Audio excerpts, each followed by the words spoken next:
Again, hello everyone for session 3 of the sail training course. Today we're going to be again reviewing Niagara's spars and standing rigging, build a brig, and we're going to introduce concepts in rigging and marlinspike seamanship. So we're going to go through the process of building our brig here from the deck up. And so first we're going to be talking about the mast. So I'm going to go ahead and start building that out. So first we're going to start forward. We'll start with the foremast.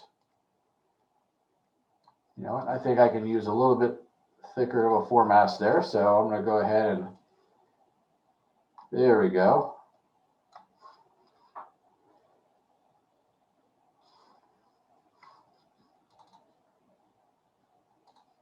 And we'll draw that out. That foremast, our first piece of our puzzle here. Then we'll put in our main mast. Now remember, the masts are going to have what's called rake. So they're actually going to have kind of an angle to them. And so that's the foremast and the main mast. And then as we go out from the head rig, like I said, another spar that's like another lower mast is going to be our bowsprit. Then we go to our next level. We're going to have our main topmast, our foretopmast, and then we'll have our jib boom.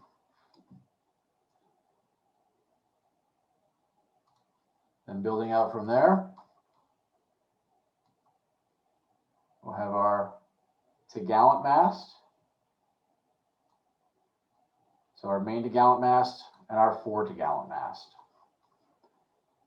And then remember, as part of the same mast, but it becomes a thinner spar with its own rigging, we have the royal mast.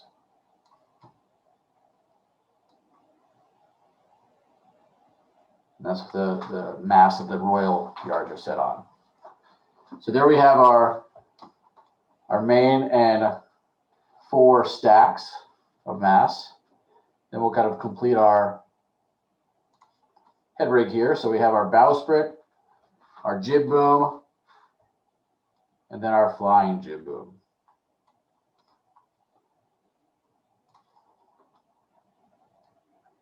Below the head rig, we have the martingale.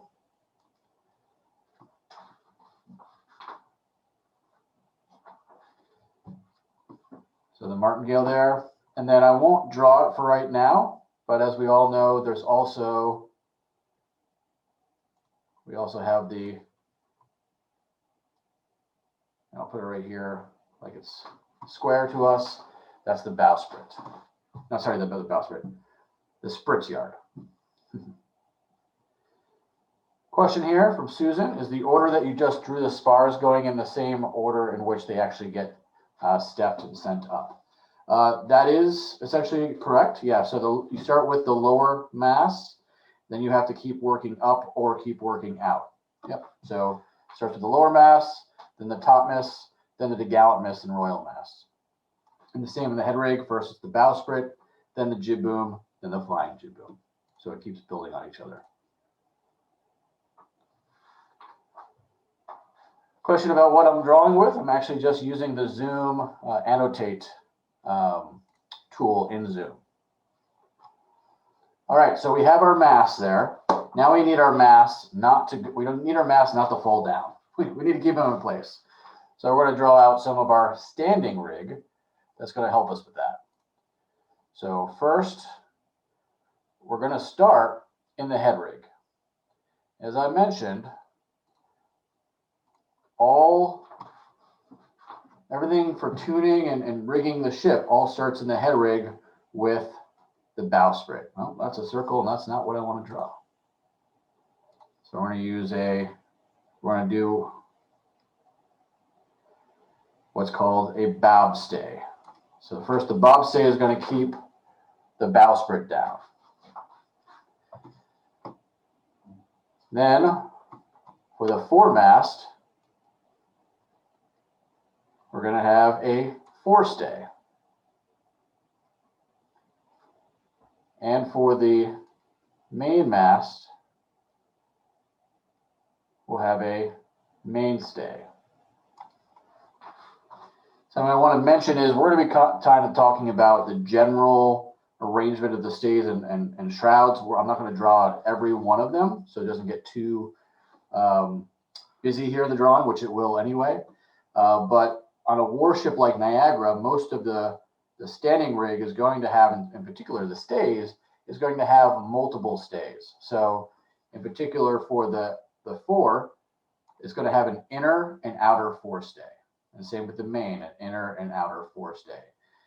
And that'll continue as we go into the topmast and to gallants. So for now, I'm just going to draw the single stay, but just be aware that there's a lot of redundancy in the rig, because if you're in a battle and one of your stays gets shot away, you have that other stay there to keep the mast stable so that it doesn't come down.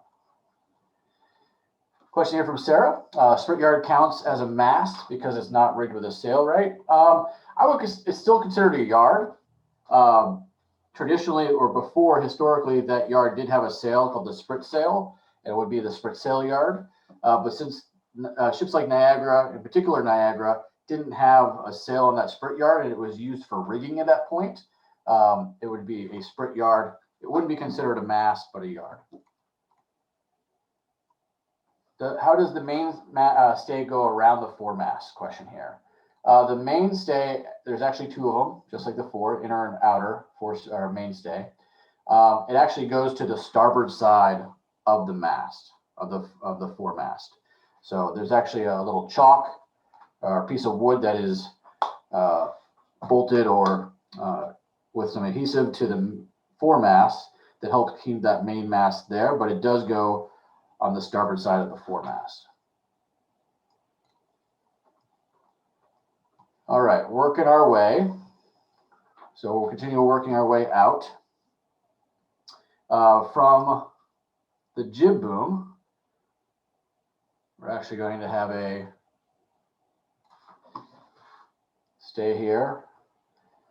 So we're going to have a fore topmast stay.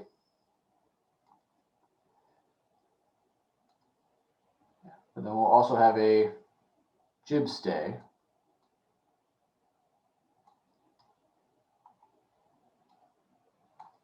And those are going to come back to either the end of the bowsprit or the hull.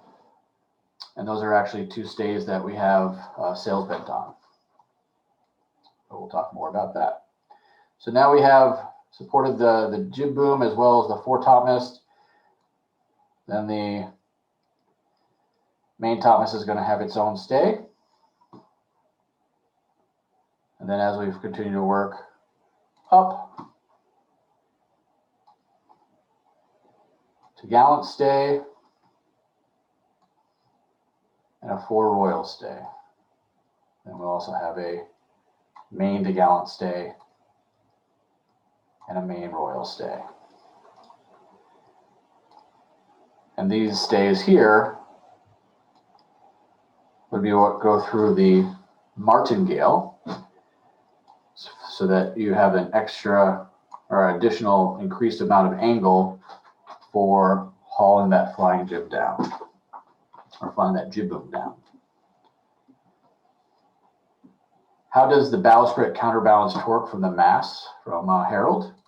It does that through, really, it's the bobstays are going to be getting a lot of the load from the mast. But if you're thinking about the sails are going to be primarily blowing from aft or a beam, so from either from behind or on the side. And we'll talk a little bit more about the rigging that is associated with supporting that. And also the masts are going to have a rake going back.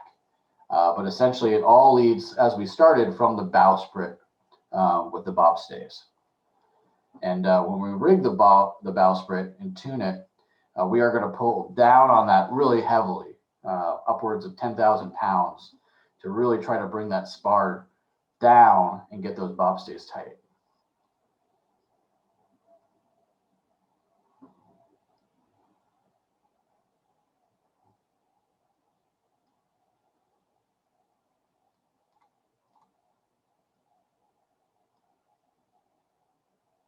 Question here from Christopher, who has done some rigging with us and sailed in the ship. I do believe the Niagara's bobstays are still wire, whereas the majority of the rig is Kevlar. That is correct. And a question here about the cathead for raising the anchor. It doesn't have anything to do, the catheads don't have anything to do with really the head rig at all in regards to the bobstays.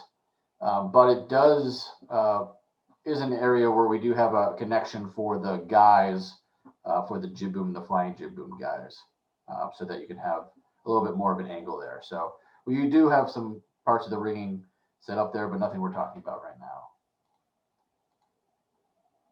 In terms of pulling down the bowsprit during uprig from Noah, hi Noah, we in recent past have used chain falls to pull down with a essentially a device to measure, or a scale to measure how much pull that we're pulling down on it, and we're usually doing that to the dock, so having the bowsprit over. Traditionally, you would have done it with whatever they could have. So, you know, there's photos and descriptions in some of the traditional rigging books from the 19th century of them using boats or barrels or anything that is pretty heavy, and so they're pulled up. Question here from Michael about how are the stays tensioned. We use rig tackles, traditional rigging tackles and blocks, but we also have some what we call come-alongs, which are ratcheting. Some ships will use chain hoists, anything that you can get a good strong pull between the lanyards. But we'll look into that a little bit more as we get into today's topics. So continuing on, we've gone through our stays here.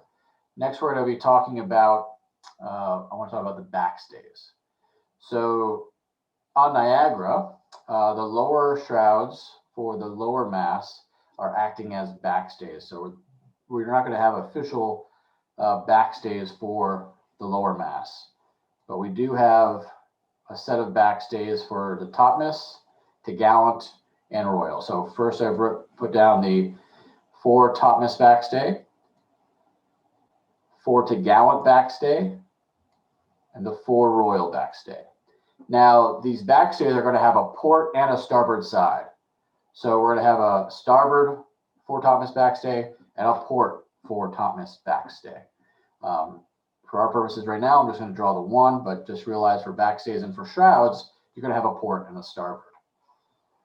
And then we'll have the same on the main. We have our main topmast backstay, our main topgallant backstay, and our main royal backstay. And something interesting about the royal backstays is they're actually running on Niagara, meaning we can adjust them, either tighten them or ease them out while we're underway, depending what the forces are in the masts and what sails we're setting on those. So if we're setting the royal masts, we're setting the royal sails on, setting them up from deck and putting them on, we'll make sure that we tension the royal backstays.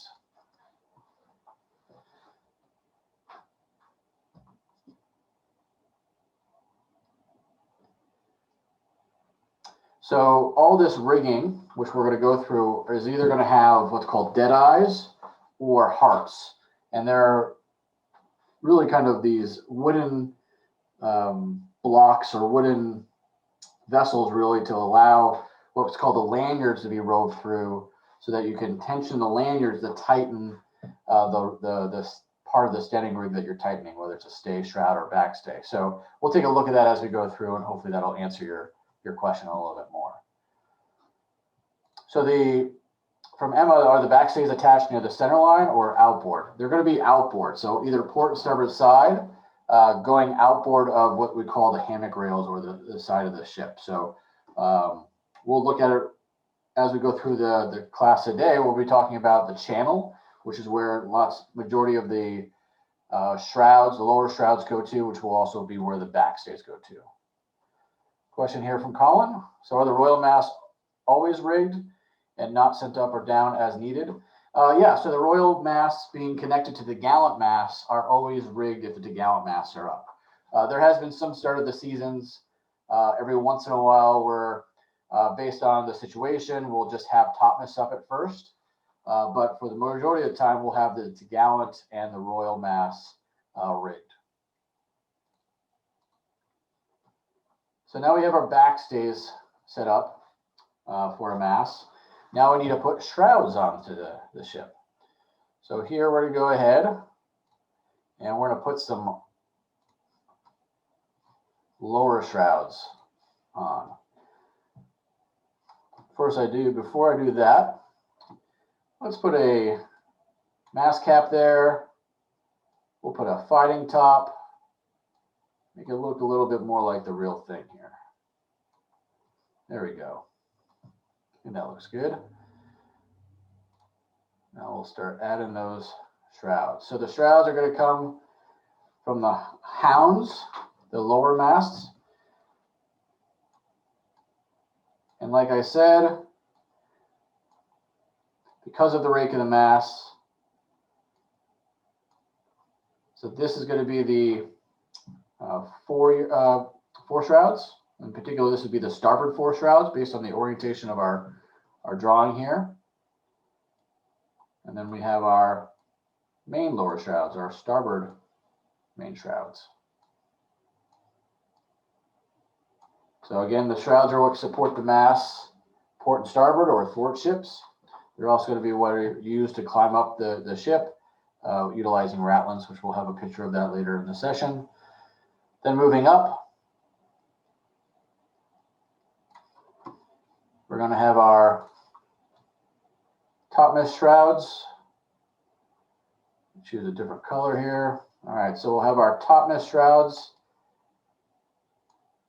that are going to go down to the outboard part of the fighting top. Now I'm doing a simple line drawing of it. Remember, we're going to talk more about the parts that make up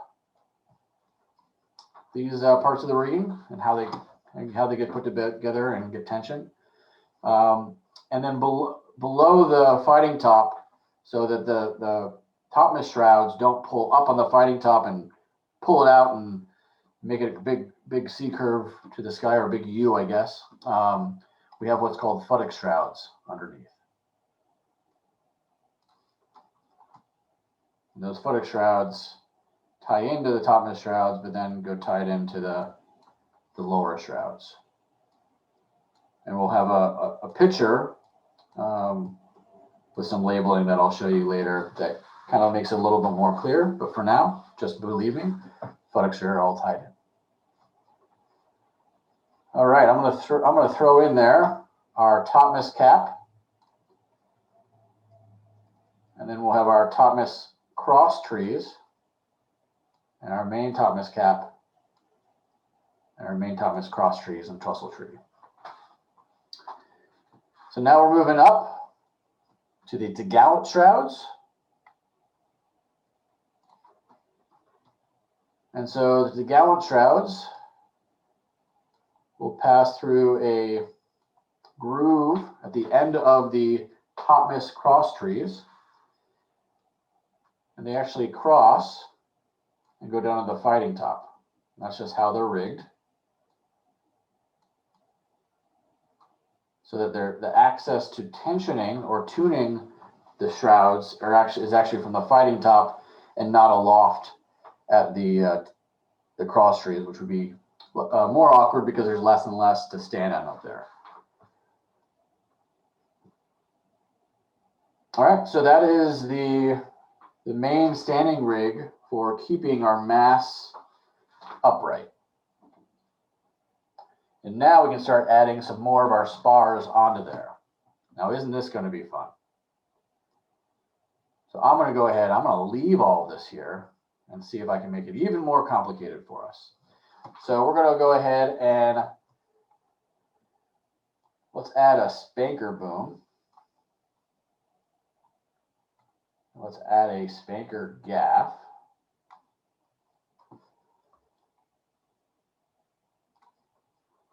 All right, and then we're going to add a main lower yard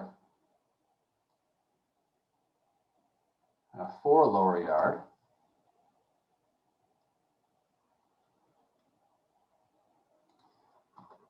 And we're going to have a fore topsail yard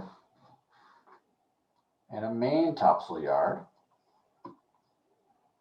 Keep moving our way up.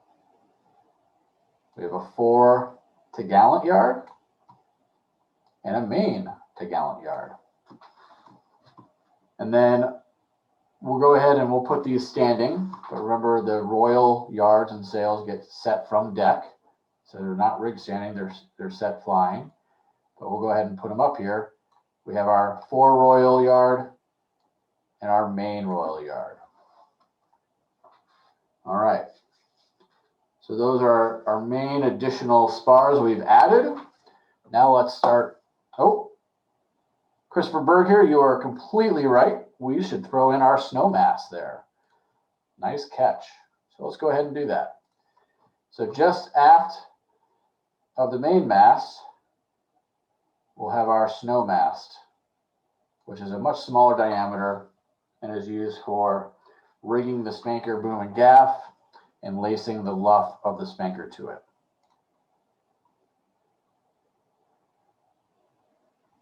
Question here, the yards correspond to the mast spars. Do they have to, or can they put 2 yards on one mast? So historically, you're going to have 1 yard per mast. But then as you get into the later 19th century, you actually do see ships going away from having a single full topsail, because that's usually going to be one of your main sails that you have set most of the time, and it's going to be really heavy and really big and take more crew to use and to handle. You see them splitting the topsail. So you would have a fixed lower topsail yard and then a upper topsail yard that would actually get hoisted up. So later in the century, they do split the topsails. Even on larger ships, you could split it to gallants, but here we have a full topsail on Niagara based on that time period. Yep. So Wavertree would have a lower and upper topsail. Yep, Christopher, that's correct.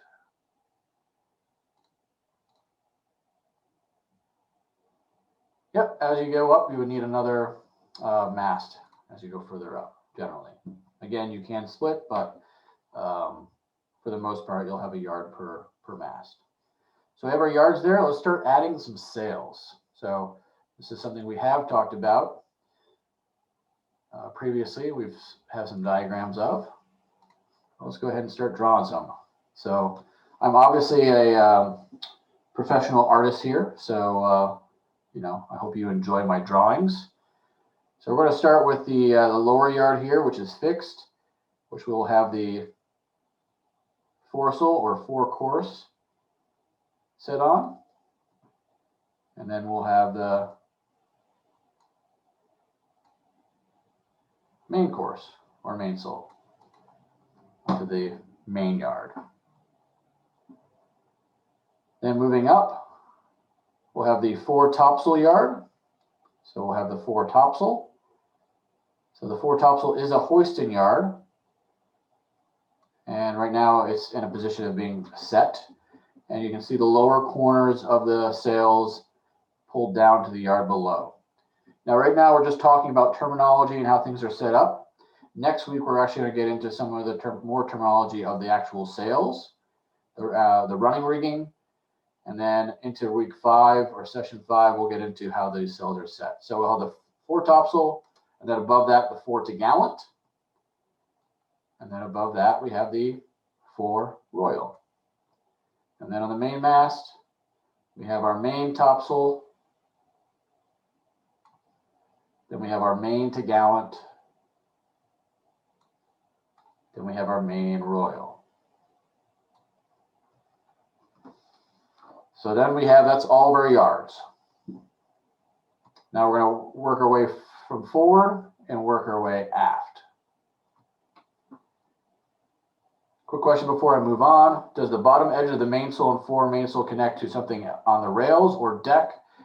They do have their own rigging connected to the corner, and those are led onto deck or are outboard of the rail and then back inboard. So they are tended from the deck, and those the terminology for those are sheets and tacks. So each corner, which is the clew, is going to have a sheet and a tack, and it's for either pulling it forward or aft, and those will be running to deck.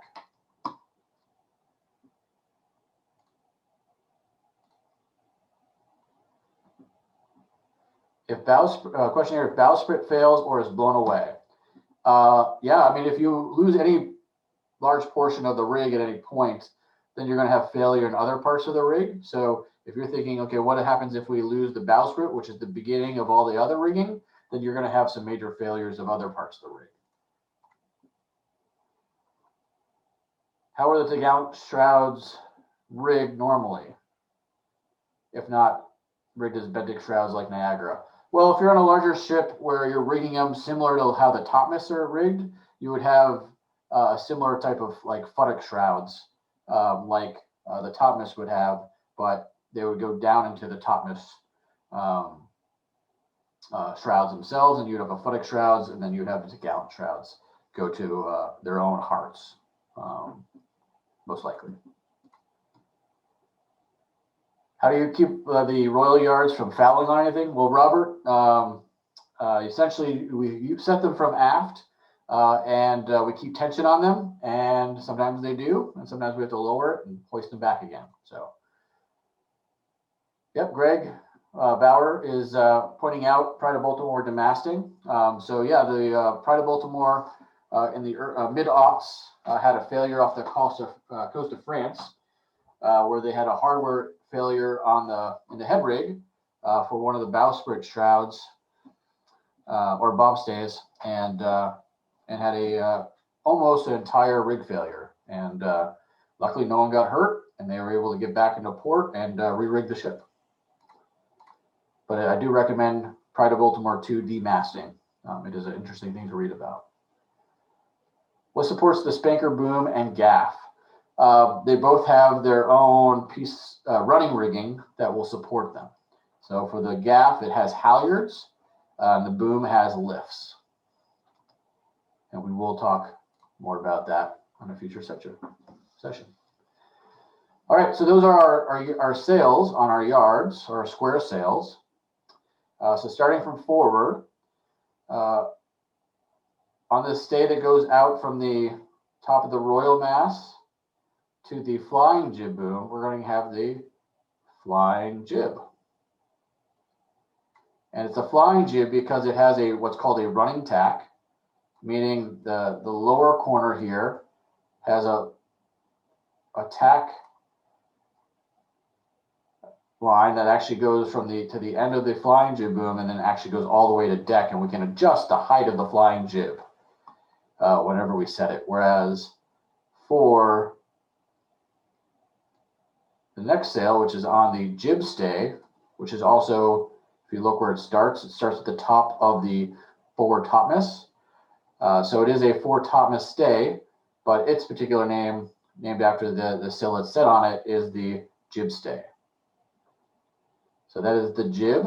So we have our flying jib here, and we have our jib.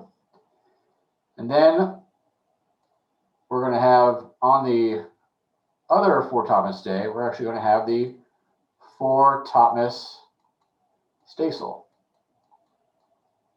So fore topmast stay sail. So they make it really easy for us with the flying jib, and then they make us say all the words of the stay, the fore topmast stay sail, which is set on the fore topmast stay.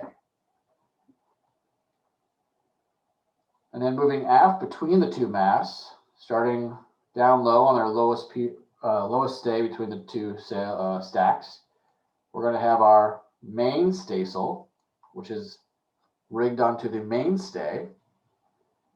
Next up, we're going to have the main topmast staysail, which is rigged on the main topmast stay. And then there's a main to gallant staysail rigged on the main to gallant stay. And then finally, but certainly not least, we have the spanker, which gets set on the snow mast using the spanker boom and on the spanker gaff here. And those are Niagara's 15 sails. Question here from Sarah: could any stay theoretically be rigged with a sail? I would guess, yeah. Any stay could theoretically be rigged with a sail. You could attach the clew and tack, or really the tack, hank it on.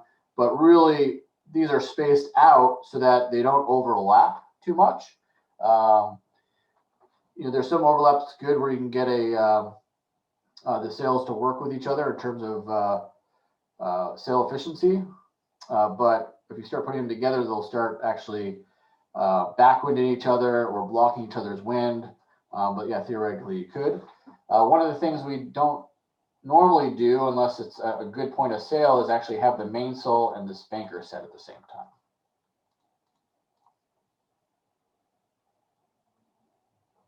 Yeah, so the main Thomas staysail and the main to gallant staysail are not triangular sails. They do have 4 sides. In another session, we will actually talk about what the terminology for all those sides and corners are called. But that's how they are cut for those sails in particular. So the backstays help counter the force being applied by the sails and the stays. I would say yes. The force being applied to the mass through the square sails in particular, but also through the whole rig, including the stays, but also the rake of the mast also help with that as well. If you think the mast had that aft rake, that assists with that force that's usually being applied from aft on, say, a square rigger. At what wind speed can you get all the sails up? We can definitely go get all the sails up at 0, John. But as we move up, we'll usually start bringing in sail around 12 to 15 knots of wind, depending on how well tuned the masts and the rig is. Will also help us decide. So if the ship is finely tuned and it's pretty early in the season after uprig and everything's still pretty tight, we might be able to hold on to that a little longer. We do have a sail management plan that is approved by the U.S. Coast Guard, which actually requires us to decrease sail in certain conditions and wind conditions. So as the wind increases, we need to start bringing in sail. We do that pretty conservatively anyway. Thinking about our ship, it's all made of wood, string and gossamer. So we want to make sure that we're conservative with that. And I think I said this in prior sessions that, we take it seriously, the cargo we have on board, which is the people. And so we want to make sure that we're making prudent decisions based on the conditions. And especially because Niagara has such a huge rig for having, a really kind of moderate sized hull, or it's been described as, a skateboard with sails.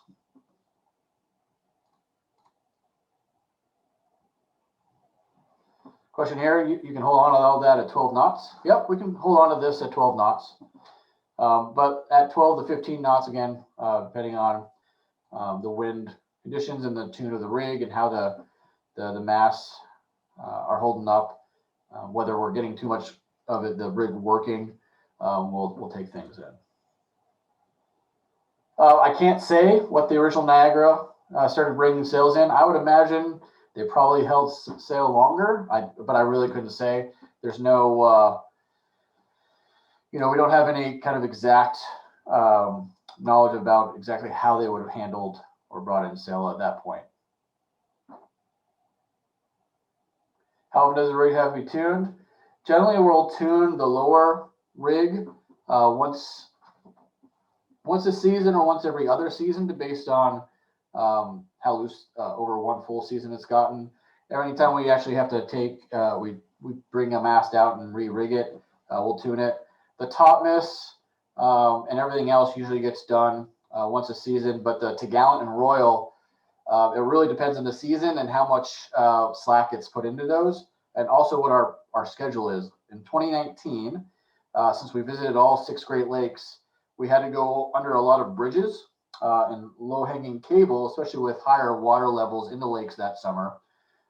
We actually had to lower our Tagawent and Royal Mass, I want to say about 12 times.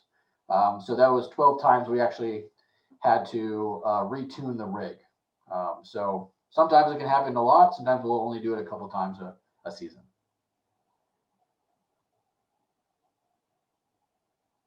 With a tightly tuned rig, does the hull actually change shape? I would say generally it doesn't, but we do see some effects of all the years of tuning the rig and the effect of the force on the hull. So that's one thing we're seeing up at the bow or the stem here is kind of it pulling apart. We actually have some maintenance plans to kind of try to stop that and limit that pull. So yeah, we do see some effects on the actual hull itself, but not anything that's very severe. How do you choose whether to use a spanker versus the mainsail? Really, it's depending on what our point of sail is. So if we're going downwind, we're going to use the square sail, which is the mainsail. If we have the wind on the beam or forward, we're going to be using the spanker, which is better for sail balance going upwind or trying to get to windward. When we're reducing sail, we do start from the royals and the flying jib and work down and in. Absolutely. And then sometimes we'll take in a chorus or the spanker as well because it's such a big sail, depending on the conditions. But definitely working our way down and working our way in. Question here from Christopher: does she make a lot of leeway compared to something with more proportionate amount of draft? I would say she's relatively good on leeway as a square rig ship. And I would say that's partly because she has the external keel that was put on her after her first sailing season, and also because of the shape of the hull, and then I think the force of the ship. I think in terms of other ships of similar build, she's probably in terms of that a better sailor, say, than like a Lady Washington. So I think she has less way than another brig in the United States called Lady Washington that I was in command of in 2017, which has a little bit more of a broader hull, a little bit more of a bathtub shape. So her hull is a little sleeker than that, and I think she sails better because of it.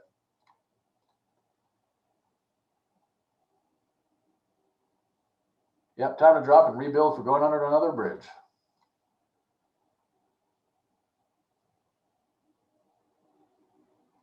Garrett, I can't say in terms of what her max speed is compared to her traditional max speed. I mean, if the whole length is the same, a ship speed is actually limited based on its hull length.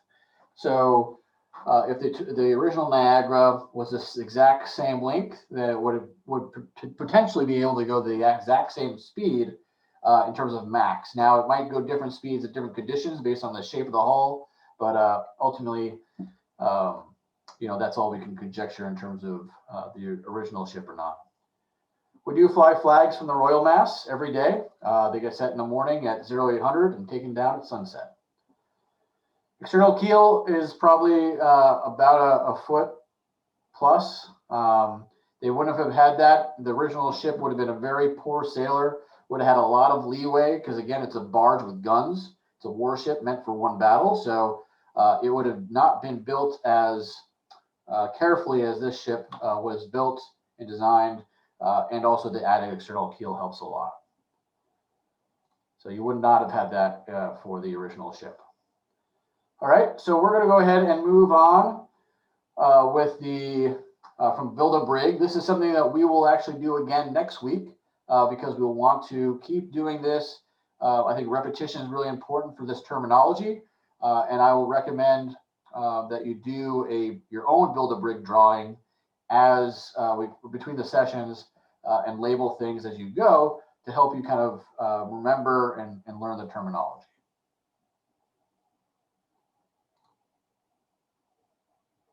All right.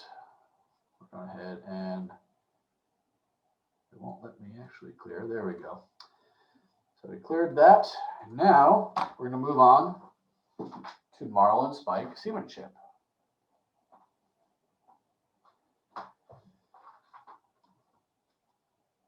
That's correct, Christopher. It's going to be a square root of the waterline length multiplied by another factor, if I remember correctly.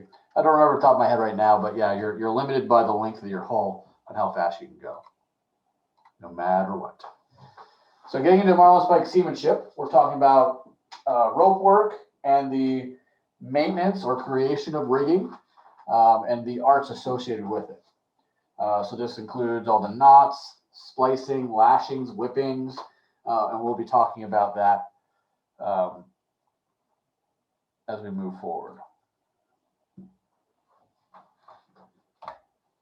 Some of the tools that you can see here, for some of you this might be review, some of you might have seen this before, but we do have, let me bring up my arrows here. So we have marlin spikes, kind of in the middle there, another marlin spike here. That is a tool that's used, it's really helpful for one, untying knots. It does assist with actually tying lashings or seizings. It's just generally an all-around useful tool for a sailor to have on a traditional rig ship. And then on more modern vessels, marlin spikes will often be used to assist with getting shackles undone, unthreaded, or other various parts of, say, a metal rig. But with a traditional rig, we do use it quite a bit in use in rigging. Every sailor is also going to have a knife on them. This is going to be a straight edged blade that usually will have the end cut off or rounded off so that it's not used as a weapon at all, because it strictly is for a tool. But it wouldn't be serrated, it would be straight edged. And then you have the sheath, which that knife is placed into. Sailors often will either make the knife or the sheath or just the sheath. And they will usually always carry a knife and a marlin spike with them on a rig belt. And then you can see there's a lanyard there. It's important that anything that goes aloft with a sailor is tied off so that it doesn't become a dangerous implement that will come down to deck and potentially injure someone. So you can see the lanyard with the clip there. So that would be all the parts of the rig are tied off.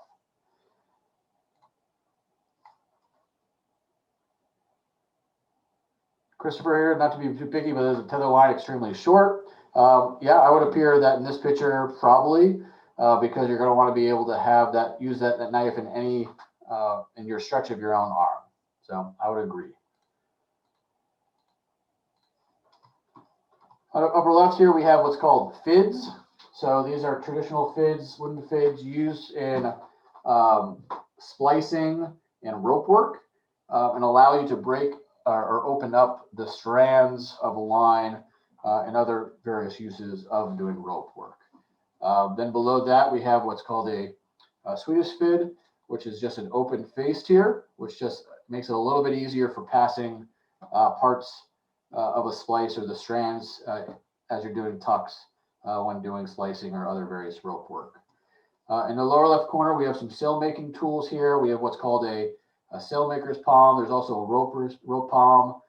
There's various size palms, but the whole idea is this point right here, it's like a thimble for sewing, where you're able to put your thumb through this hole here, your hand goes through this part, and you put the heel of the needle into that thimble. It allows you to push a needle through layers of heavy canvas. We have some sail needles and some other sailmakers tools there. And then the upper right, we have some heaving mallets of various sizes. These are going to help us in terms of getting tension on seizings or lashings so that we can get those really tight, which we'll look more at as we move forward. Kind of introducing some things used in the creation of rigging or their maintenance. Big one is going to be time tar. Pine tar is heavily used in coating traditional rigging to help protect it from the weather and other aspects. Then we have linseed oil and turpentine, which are also used, and most bosuns or traditional sailors will have their own recipe of different parts that they like to use for that. It's also used on old rigging, but when you make rigging, you'll put a lot of the pine tar mixture on, and then as the rig is actually in and tuned in the rig, you'll periodically do maintenance and actually coat again another layer of tar up aloft. So that's a major project that's ongoing throughout the season. Types of different rope, real quick. We're using natural fiber on Niagara, so Manila. Traditionally, they would have used hemp on board. Hemp in the modern era here is going to be harder to get until recently. It's still pretty hard to get in terms of rope and a lot of different sizes. Manila is also a little bit stronger and better for rut resistance. And we're going to be different types of construction. You're going to have your more modern types of synthetics, braided, whatnot. We're going to be using, we use a 3-strand Manila for most of our running rig. In terms of rope construction, the type of line that we're going to be using on Niagara is going to be right-hand laid or hawser laid. It's going to be made of different fibers that are twisted left hand into a strand. And then those strands, I'll go back here, get my little arrow thing here. So I'm in the middle here, looking at the 3-strand line. 1, 2, 3, 3-strand. It's called right hand laid because if you start here and work your way there, it goes to the right. And then if you flip it, it also goes to the right. So it's called right hand laid. But the strands are all twisted together to the right to give the rope its shape.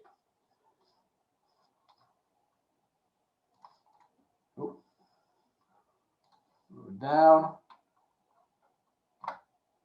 Working down here to the spun yard, small stuff. So what I really love about the rigging and setting up a rig and kind of thinking about it is it's really rope that's tied up and seized with smaller pieces of rope to even smaller pieces. So it's all friction holding the whole ship together and the whole rig together. So spun yarn and small stuff would be traditionally made up of old rope that they would then break down into from the strands into the yarns, and then they would make small stuff so that they could use it for seizings or for serving onto the cables, which we'll look at briefly here in a little bit. But for us on Niagara, we traditionally will use a natural fiber marlin for doing our service, and then we'll use more of a synthetic for our lower topmast shrouds for doing the seizings for them. Our lower shrouds, this is in the middle here called seine twine. It's a synthetic, but traditional looking type of small stuff, twine there. And we'll often use that for some of the larger stays that are going to be tuned for most of the whole season or for multiple seasons, just to make sure that those are going to be secure and won't be damaged through the seasons or and through the years. So here's some illustrations of what we call worm, parcel, and serve. So traditionally when you have a part of the standing rig, let's say a hemp cable, but even as we get into wire, later in the 19th century, you're going to worm, parcel, parcel, and serve. So the worming process, when you have a 3-stranded line, you're going to have this area where you're going to have these divots in between the different parts of the strands. In there, we're going to do the worming, which is just going to be smaller pieces of rope that get laid in. And then above the worming, you're going to have the parceling laid over. And that's going to flatten out the cable to make it a little bit smoother all the way around. And through every part of this, you're also going to do your pine tar mixture coat every aspect. So even before you, up here as you're worming, before you're gonna tar, and then after you do your worming and you're putting on your parceling, you're gonna tar it. And then when you actually start doing laying down your service, which is you're tightly wounding, and now I'm going to go up to the right hand here, right corner. You're tightly winding that marlin, that tarred marlin, around the cable or the standing rigging that you're trying to serve. And you can also do multiple layers of this service to help protect that stay. Not only does it help protect from the weather, but it also helps protect from chafe. So lines rubbing on it.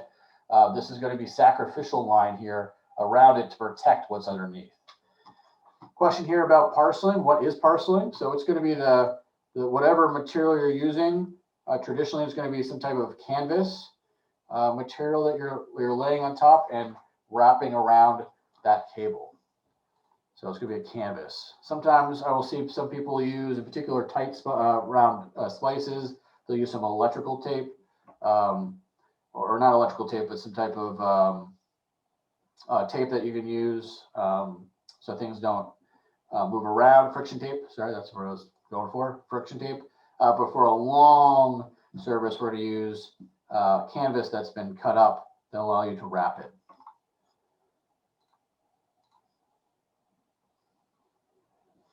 Yep, so it'd be scraps of sail, old sail that you can you've had cut up in strips, and then use that for the parceling. So the old phrase with worm, parcel, and serve is worm and parcel with the lay, so to the right, and then you stop and turn and you serve against the lay, so that you're tightening up that lay as you're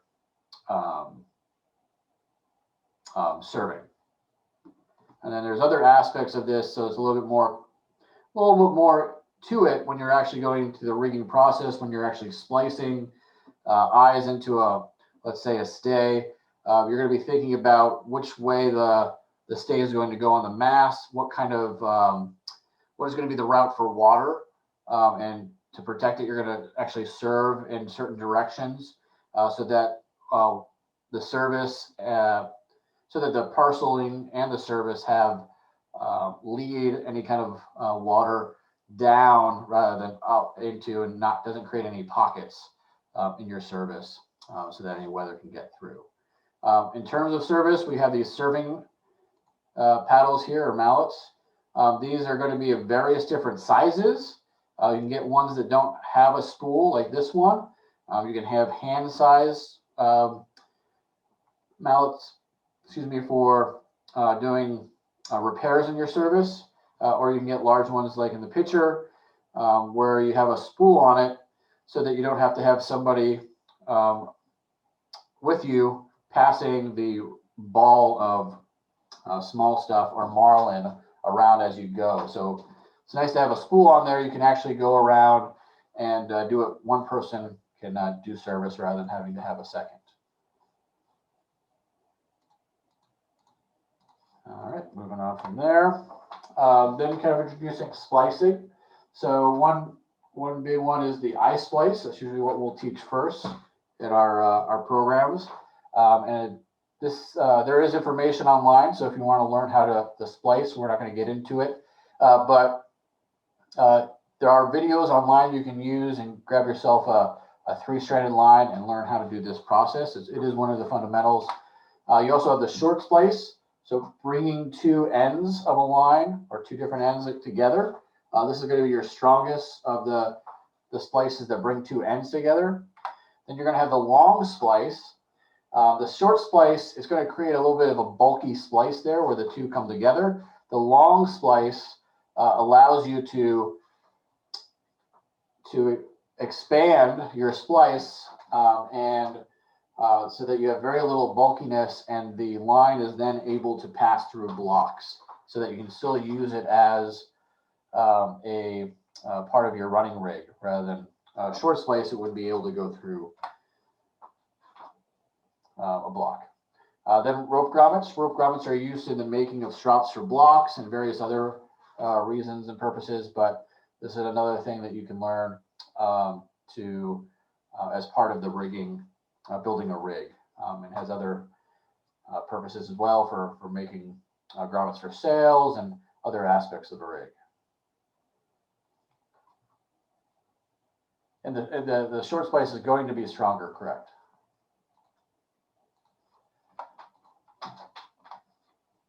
Then we have a whipping. So anytime you cut a line, it's going to tend to fray. And especially natural fiber, you can't just heat it up and melt the end of it to keep it together. So we'll do what's called a whipping. There's different types of whippings. Generally, our preference on Niagara is doing a form of a sailmaker's whipping to keep the end together. And very often you'll do two whippings. There are forms, I think, up at the top middle one here. We have the common whipping, which is fine for temporary, but if you had this at the end of a piece of running rigging, that would probably pretty quickly, that whipping would come undone with all the use that it's done with putting the line on deck and hanging it up and using it. So that would probably come undone. So you'd want to do a more permanent whipping, such as a sailmaker's whipping.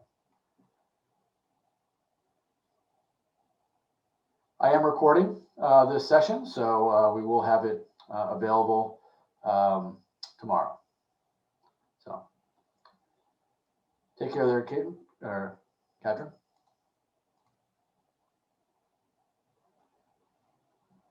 Question for Emma: would you serve or whip a splice to help hold it? You can. You wouldn't call it a whipping though. You'd be more like a seizing around the splice. A whipping is particular at the end of a line. So you wouldn't do a whipping around a splice, but you'd be doing more like a seizing around it.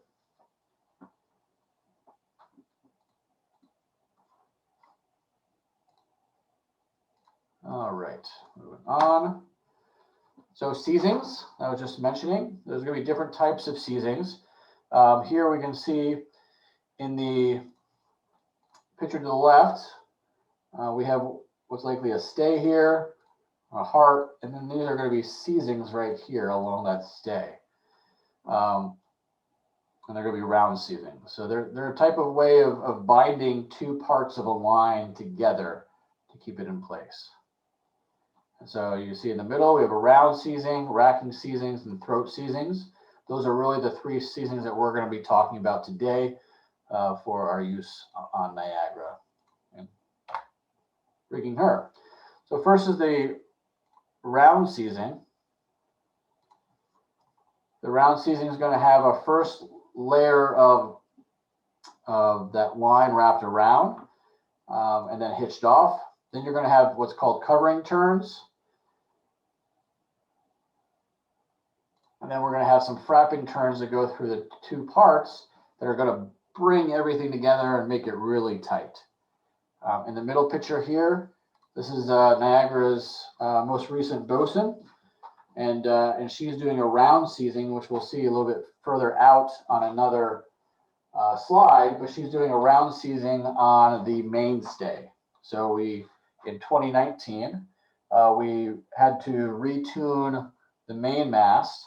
I think we actually retuned the whole rig, and so the mainstay was actually had a new heart put in and re-seized. Question here: is wooling another term for seizing? Wooling. I actually don't know that term. I haven't heard it, so please take a look, see if you can research that and let us know. But I hadn't heard of that one before. Why wouldn't you splice the lower right? Well, you can see it's also already served.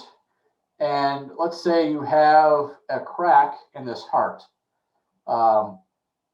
You wouldn't want to then go ahead and have to replace that whole stay. You can actually unseize this whole different part. Also, this end of a stay actually has to go through an eye at the top of a mast based on how it's rigged traditionally.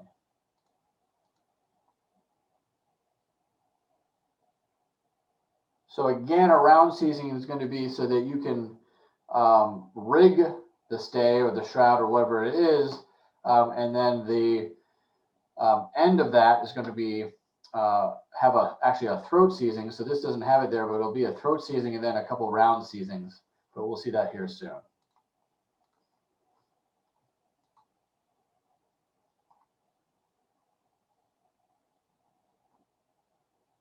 Okay, so Christopher Finnegan here talking about Wouldings being bands around the lower mast. Yeah, so Niagara doesn't have the bands that go down a mast that you would see. I think I've seen them on some European vessels of a previous historical time period, if that's in fact what they are. There are some videos of a ship in, I want to say, Sweden, who was re-putting on some of their, what would I imagine those bands around the mast.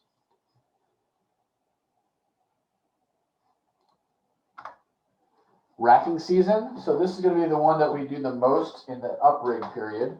And we actually have our volunteers and those who are participating as trainees during our uprig rigging practicum is doing a lot of racking seasons. So the racking season is just another level up.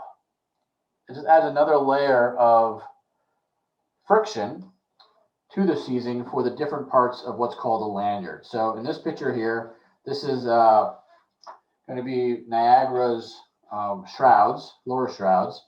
So we're going to have the shrouds coming down from above. Then we have the dead eyes that the shroud is rigged around. And then we have the lanyards. And so the lanyards are the actual part that we actually pull on to tighten the shroud. And then once we get the shroud tightened, then we put on what's called the seizings. And we're using a Navy racking seizing. And you can see how many we're having to put on for each shroud leg. And you can just imagine for all of the different legs of standing rigging that we have, we'll have all those racking seasons. So there's a lot of seasons to do when we get into the spring, and we're really grateful to have a lot of hands to do that when the time comes. And it's a great way for people to learn. Well, we have a video we set up. We do some training with people, and then we have them do some practice rounds before they do it for the real thing. And then when we do have them do it on the rig, we'll double check and make sure it's going to be tight enough. And then we'll have them, then as they go through and they do all these seasons, they'll have practice. Oh, did I do racking season? As I start talking a lot, I guess I kind of slipped my words there. Racking seizing. We'll move on there from our racking season. Talking about the throat seizing. So the throat seizing is going to be the big one where we're actually bending the cable or the stay or whatever our standing rig is around its dead eye or around its heart, which are different parts. So it's going to be laid out. It's going to be that first cross where the two parts cross is going to be where you do your throat seizings. So there, here again is a throat seizing as well. So that's going to be the first one you do. It's a little bit more difficult than say a round seizing just because you're having to do it, try to get that turn around your dead eye or heart really tight. So you actually have your rig vise, which we're going to take a look at a photo of, and other aspects to make sure that you can get that around the dead eye, because as you're tightening the lanyards, you don't want your dead eye to turn. So if you have a pull, if you have the lanyard pulling on one side of the dead eye, then it will have a tendency to pull that end down. And so you don't want to rotate the dead eye, so you want to have that turn back, which we call it, at the throat seizings nice and tight. Question here about QA, QC procedures. What do you mean by QA, QC procedures for rope work and rigging, Charlie? Go ahead and throw that in the Q&A. Let me know what you're asking there.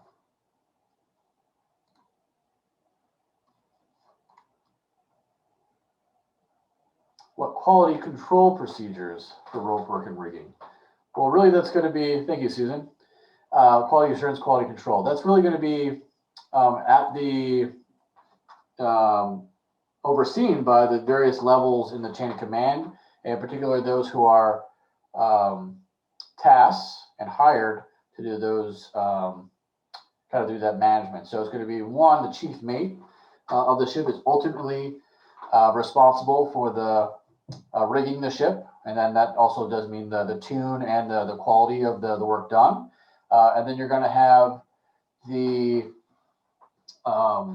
bosun or the boatswain of the ship working with the chief mate, and the bosun is going to be kind of also not only participating in the rigging of the ship, but also helping to manage that and helping to manage the individual tasks and making sure all those are done correctly, including all the seizings. So, and then we also have able-bodied seafarers in the chain of command who have more experience than, say, a junior deckhand, and they're also going to be making sure that certain aspects of the rig are done properly and rigged properly. So a lot of eyes, but definitely those who are more experienced and hired to actually do the rigging on the ship are the ultimate responsibility.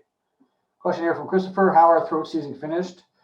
They are finished with frapping turns around the two parts because they're actually, let me see if I can draw it out. They're going to be set up in a way where you actually have the whole cable there. Then you'll have your dead eye here.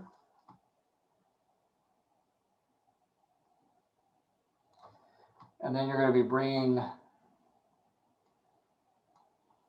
that end around, and then it's going to go 360 around the actual dead eye or heart. And then that's how we're going to have it laid out. And let me clear that. So then when we're actually set up and doing the throat seizing, so you'll have your dead eye there. This should be difficult. But you'll have your cable coming in, then it'll go around. It's actually the wrong setup. Let me clear that real quick. We'll have it set up coming up around like this, going around the dead eye or heart, and then this is where you'll do the throat seizing right here, so that it's opened up. And then after you do the throat seizing, then you take the end of the cable and bring it in line and do the actual turn back part, which you see in the diagrams here. But that's correct. It's not clear here in the diagrams how you actually do the throat seizings. It's more of how they're finished.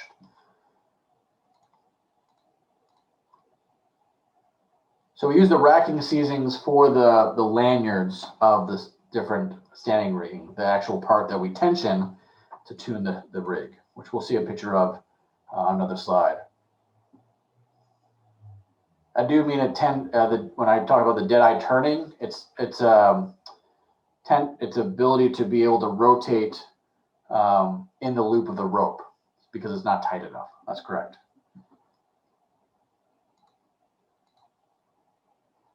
So when we do de-rig, Sarah, we do cut our seizings, which actually makes it a lot quicker. So that's why our down rig takes about a week and a half, whereas up rig will take anywhere from 4 to 6 weeks. Has anyone ever counted the number of seizings in Niagara's rig? It has been done. I don't remember the exact number, but hundreds of seizings. I think someone does it every season. I just don't remember what it is at the top of my head. That makes me think that I want to, and maybe I'll do a fun fact next week. All right, real quick, as we continue on, talk about blocks here. So blocks are going to be the components of the rig that we're going to run and put our running rigging in. And the right here, you can see the various parts of a block. A big part of rigging a ship is going to be doing all the strops. So usually your carpenters are going to be creating the actual wood block, and then you'll get the wood block with all its various parts, and you'll have to do a strop around it, so that it then becomes useful. You're able to rig it. You can have various different types of strops, whether it's going to be natural fiber, synthetic rope, or actually wire rope. Our blocks are all going to be synthetic rope for strength and durability, and so it lasts long and it holds stronger. We can be more sure of it.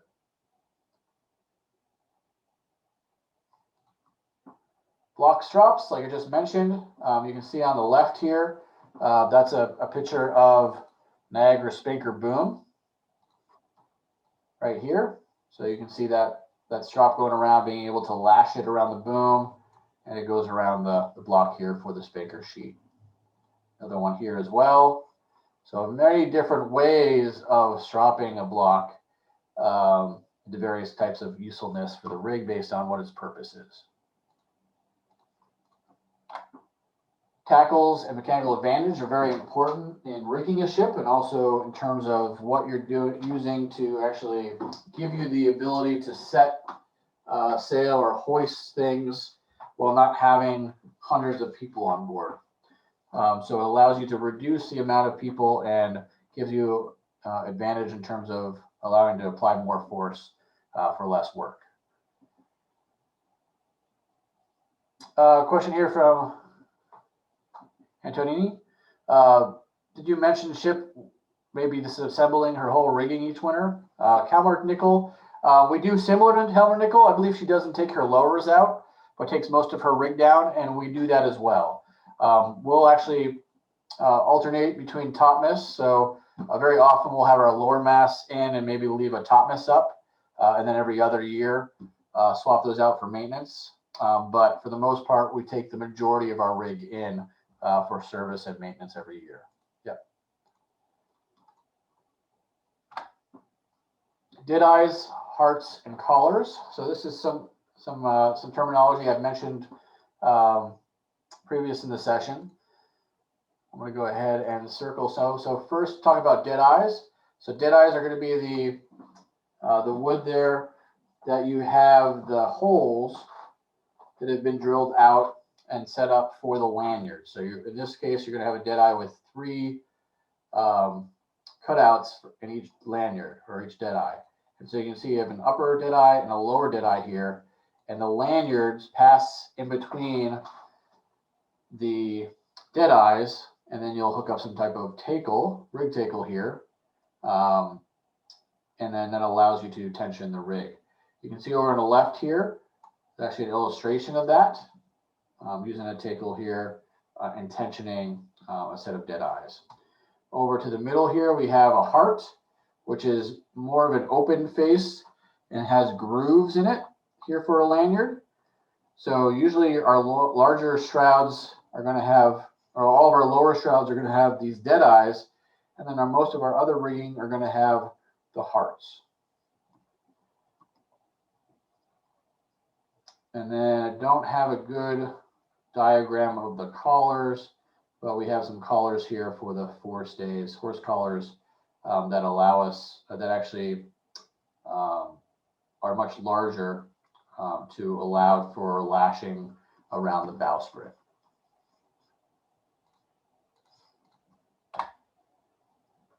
Here's a quick shot of some standing rigging set up. We have the dead eyes here in the lower shrouds. Here a crew, they're actually doing, this is the end of the day, so this is 2019, and they're doing some seizings. Up here we can see some of the rig tackles for tensioning, but essentially here's our setup that we use with a gun tackle and a rig tackle, or a single luff here, and it allows us to apply further mechanical advantage to the lanyard here for tensioning the rig. Are the holes dead eyes drilled straight through? They are drilled straight through, but and also rounded at each end to reduce the friction and chafe. So, Susan, that is correct. They are rounded and smoothed out in parts. So only in the portion that lanyard is going to be the direction is going to be rove 2. So here in the picture here, actually that's not rounded, but below where the lanyard is, it is rounded up. Well, the reason why we're not using blocks and pulleys here is that this is now standing, right? So we're not going to have blocks. Blocks and pulleys are meant for moving, and this is going to be set up so that this is going to be tuned for that whole season, if not multiple seasons. So now at this point, when they're doing they're going to be doing next is all the seasons there. You can see the white stuff there. That's likely going to be Crisco that we're using to as a lubricant, so that the lanyards are more easily rendered, so that they are able to have even tension on all those parts. What is the wooden pegs here? These are actually belaying pins. They're just put in to the sheep ends for the rig tackles there, so that it's easier to untie, so that it doesn't seize up and become difficult to untie with the amount of force we're putting on those sheep ends. So the belaying pins are put in to allow us to untie those easily.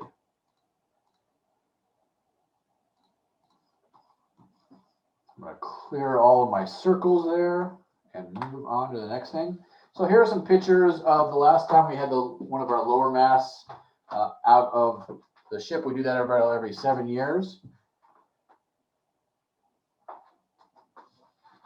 Question here from Mike Lee: How is the stopper knot made fast without losing tension? What do you mean by stopper knot? So the sheet bend is made fast, is connected to the becket of one of the blocks as part of the gun tackle and the rig tackle setup for taking tension on that lanyard. And then the end of that tackle actually goes down to the pin rail, and that's where we sweat it up to tension. The end of the lanyard has already been pre-tied with a lanyard knot. So here we have the lower mast and top mast. Some things to point out here. Bring up my arrow. So we are talking about, let's say, the lower left here. We are looking at the fighting top. So this is the lower mast. This is the fighting top. This is the topmast. We do have the bolster here, which is what the shrouds and the stays and those standing rig rest on. Right here, this is going to be our trussel trees. This right here is going to be our cross trees. Obviously, this is the lower, so it's going to be very big. These are going to be our hounds, where those eyes of the rigging are put around. And these here are going to be our shrouds, and you can see the shroud round seasons there. The upper right-hand corner, again, we have our fighting top. We have our topmast there.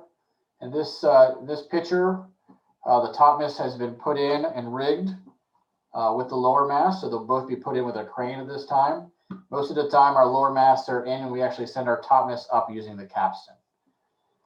But we have our topmast shrouds here hanging down. We have some topmast backstays here. And then you can see the lower rigging around the hounds here on the lower yard, or lower mast. And then the lower picture here, looking at the lower mast, the lower cap that topmast goes through, and the cross trees and the topmast cap are put on after you send up a mast or put it through the cap of the lower mast. So all this stuff gets put on after that gets put into the cap. And before you put the cap on, for the topmast cap, you would put on all the rigging beforehand. So you can see it's quite a bit of a process to make sure you have all that rigged and set up correctly before you use the crane and pull it up. And it's quite a big process and obviously a lot of weight. While the light colored line in the upper right used to be raised to hoist the topmast, the upper right, the light line, No, I don't think there's anything here. This would, yes. So this line here, I think you're correct. Yeah. So looking at this, we call this a fiddle, not a fiddle block, ansel block, but a metal block here. And this would be the mast rope. And this actually goes down to the heel of the mast. If we look in the upper left corner, you can see that same line going through the heel here. Actually, that's the safety line. It's this one right here going through the dung shiv and the topmist. So it doesn't actually have a shiv, but that line is able to pass through the lower part of the topmist. And that is what is used to then push up the topmist and raise it. But that is what it's used for. It's a little bit, I don't want to get too into it because this isn't a great drawing to draw that out. But when we do send up the topmast from deck, or when we do put this lower mast in, we're going to have to hoist or raise up that topmast to fit it. We'll use that, what we call a mast rope.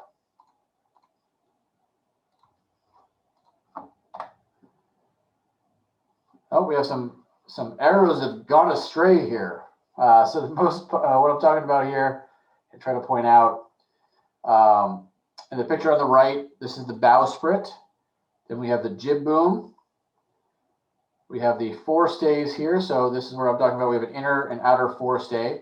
You can see that what we're using to tension these stays, instead of our traditional block and tackle, we're using these what we call come-alongs that allow us to get be more efficient with our ability to get the tensioned. The shrouds in the back here, we do use block and tackle setup, rig tackles to tension the shrouds. Then as we go further forward, we have the foretopmast stay here set up. Let's see, we have our bob stays here. You can see they're set up with their hearts and their lanyards.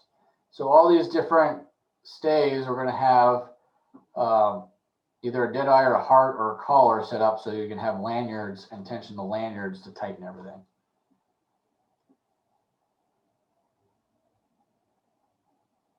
Question here, the topmasts are stored against the main and the foremasts or brought to deck? The topmasts generally, we can see in the picture here, the upper right, you can see the main topmast here.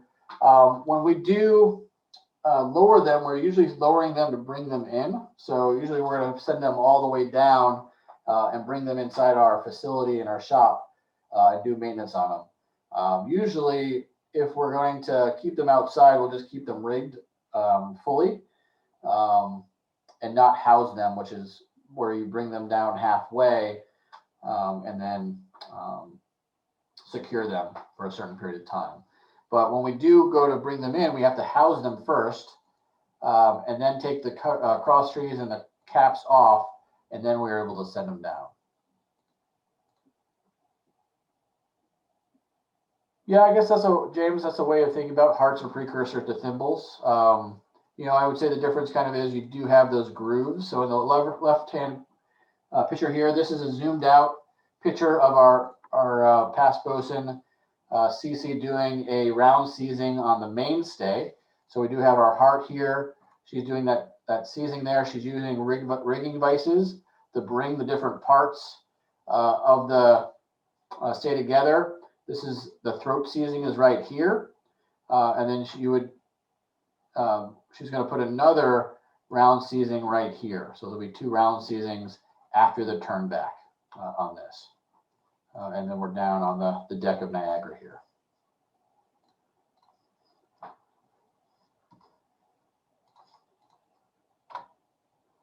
So here's some more pictures, just kind of pointing out different parts for different views.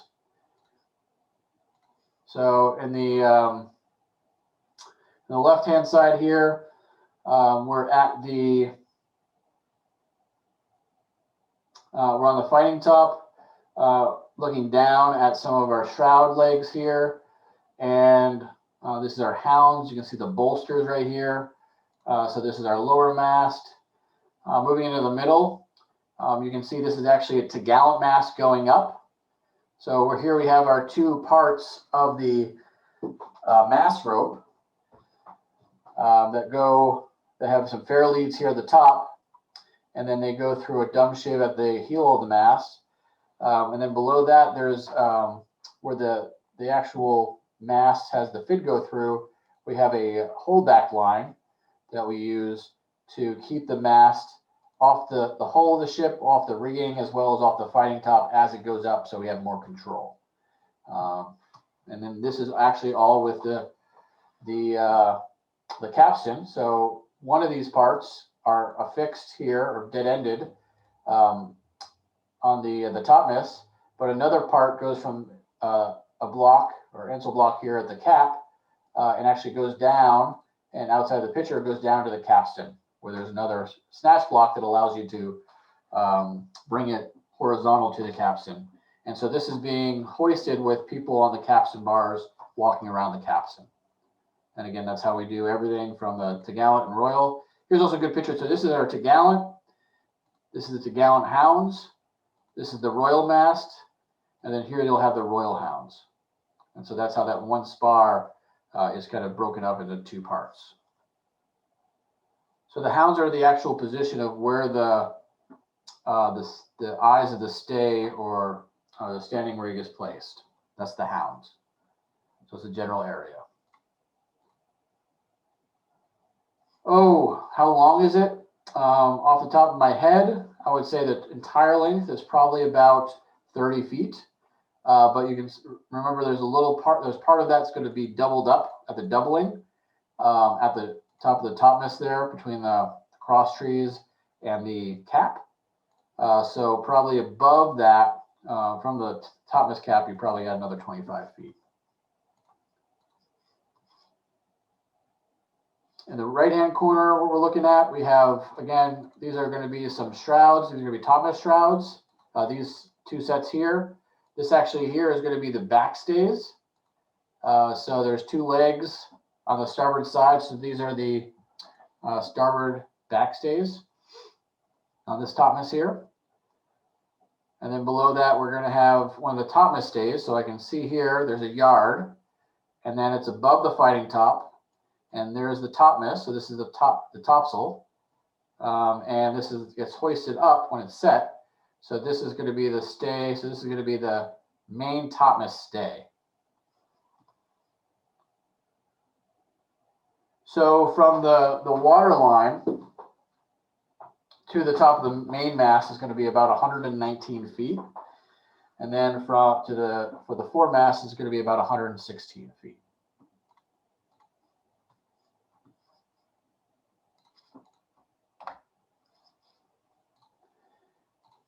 Here we have a picture of the port side of Niagara's foremast.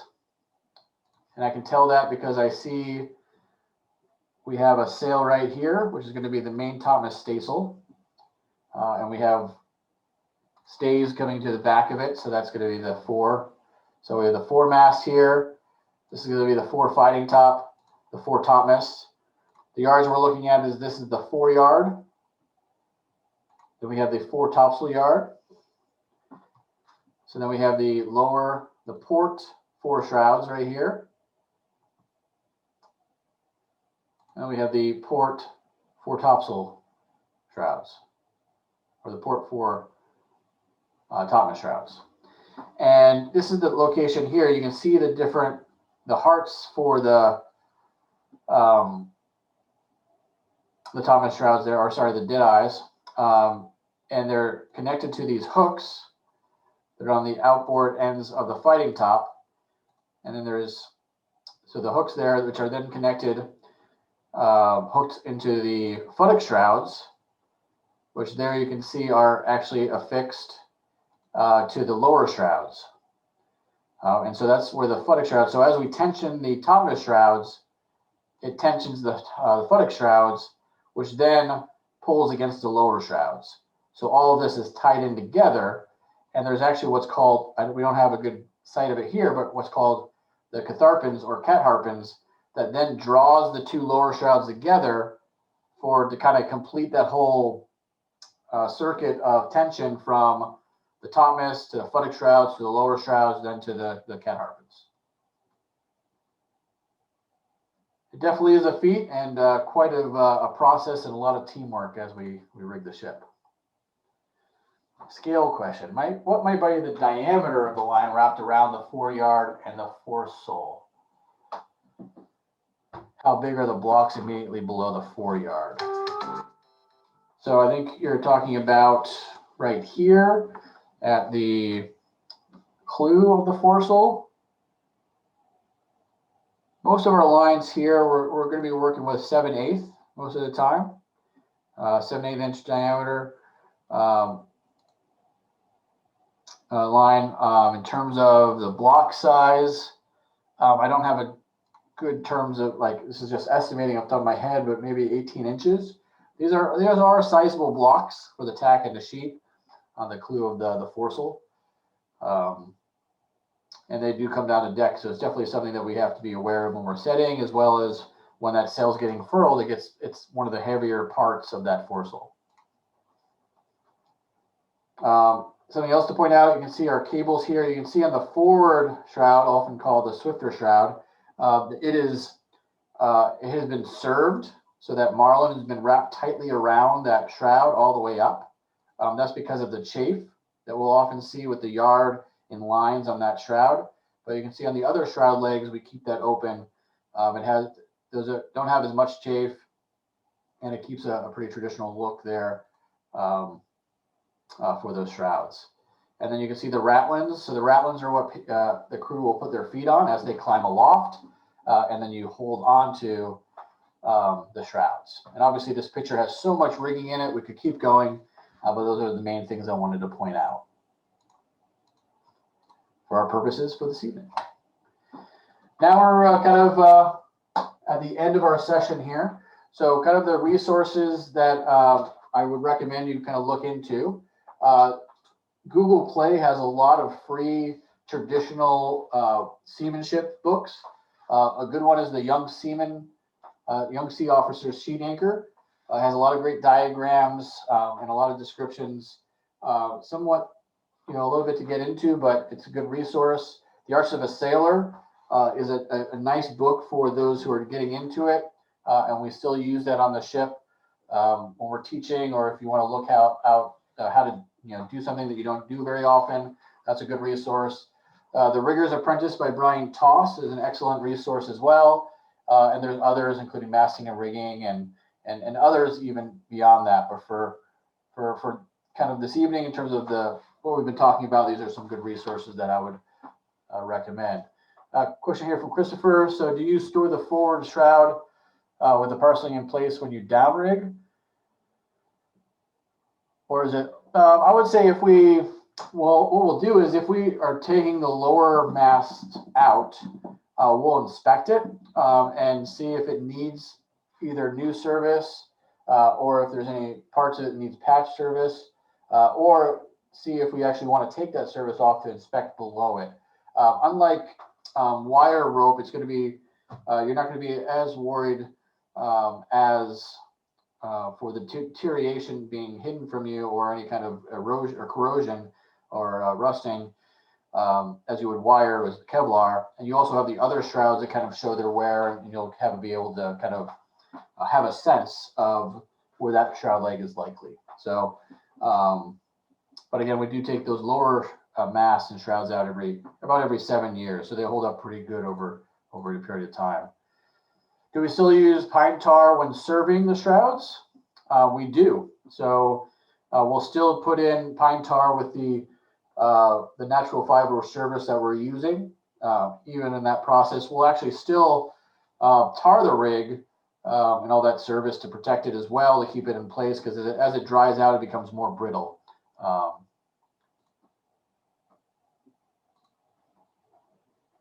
Thank you there, Brad. And then moving on to the next one, I want to kind of show this picture. I'll be sending this out probably tomorrow when I do get the video loaded up on our page, and I'll put a message out on Facebook and send an email out. But will be part of our quiz and self-review for next week. This is actually 2019. In the lower left, you can actually see one of our crew members, one of our ABs, and some of our trainees getting into a small boat to go rowing on this cloudy day here. But this has all, is pointing to all the kind of the standing rig to help you review and kind of take a look at Niagara's rig in particular and see if you can point out what the names and terminology of these in particular stays are. So hopefully that will be helpful there. All right. Clear that. Oh. Clear that, close that, and move on. So for next week, look out for all the resources, not the recourses, resources, and the self-quiz that I'll put on there. And then next week, I'll likely be live from the Erie Maritime Museum, where we have a life-size model of our Gallant and Royal sail, and I'll use that to do some review of the standing rig, as well as introduce running rigging and the sails. So we'll actually have a little bit more of a demonstration session next week for week 4, as well as week 5 as well. In terms of next week, again, we'll have that kind of self-review quiz. Do your own build a brig sketch to help yourself out. And then you can read in the seamanship manual to kind of think about running rigging as we start moving, setting our sails and trimming them and getting them set up to actually go sailing.